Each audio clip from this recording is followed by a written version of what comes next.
ونستغفره ونؤمن به ونتوكل عليه ونعوذ بالله من شرور أنفسنا ومن سيئات أعمالنا من يهده الله فلا مضل له ومن يضلله فلا هادي له ونشهد أن لا إله إلا الله وحده لا شريك له ونشهد أن سيدنا محمدا عبده ورسوله شكرا اللهم صل على محمد وعلى آل محمد كما صليت على إبراهيم وعلى آل إبراهيم إنك حميد مجيد اللهم بارك على محمد وعلى آل محمد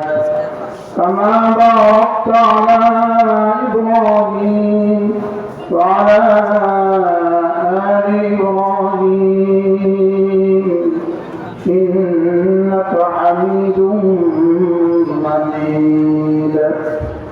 أما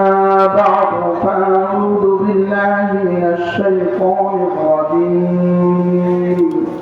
بسم الله الرحمن الرحيم يا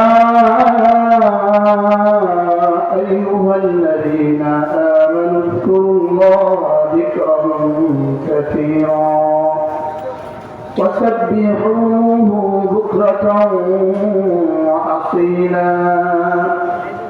هو الذي يصلي عليكم وملائكته ليخرجكم من الظلمات إلى النور وكان بالمؤمنين رحيما تحيتهم يوم يلقونه سلام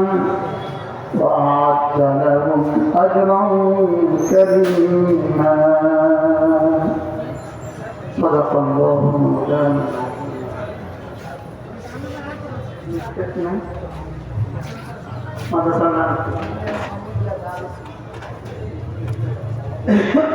আজকে 17 নভেম্বর 2024 জামিয়া মোহাম্মদিয়া দারুস সুন্নাহ আহমদাবাদ কুলাউড়া মৌলভীবাজার সিলেট কর্তৃক আয়োজিত আজকের এই পবিত্র 17তম বার্ষিক ওয়াজ মাহফিলের শ্রদ্ধেয় সভাপতি আলহাজ শফি আলম ইউনুস সাহেব সাবেক মেয়র কুলাউড়া পৌরসভা ও সভাপতি অত্র মাদ্রাসা আল্লাহ তাআলা তাকে সুস্থতার হায়াত দান করেন। উপস্থিত হযরত উলামায়ে কিরাম শ্রদ্ধেয় মুরব্বিয়ান আযম আমার যুবক ভাইয়েরা পর্দা করেন আল্লাহ তাআলার অগণিত অসংখ্য প্রশংসা যিনি দয়া করে মেহেরবানি করে আমাকে রাসূলকে কোরআন কারীমের নিসবতে দাওয়াত ও তাবলীগের নিসবতে জিক্র ও ফিকরের নিসবতে একত্রিত হয়ে কোরআন কারীম থেকে কিছু কথা বলা শোনা তৌফিক দান করেছেন এজন্য বলি আলহামদুলিল্লাহ। অল্প সময় এশার নামাজের পূর্ব পর্যন্ত কিছু সময় মাদ্রাসার উস্তাদরা যারা আছেন বা বড় ছাত্ররা মহল্লাবাসী যারা আসবে তাদেরকে বসায়া দেন,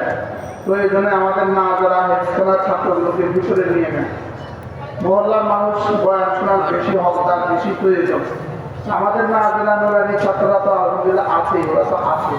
ওরা আমাদের আজকে ওরা মেজবান মেহমানদেরকে বসতে দিবে, এই জন্য তাদের ফিকি করলে ভালো হয়।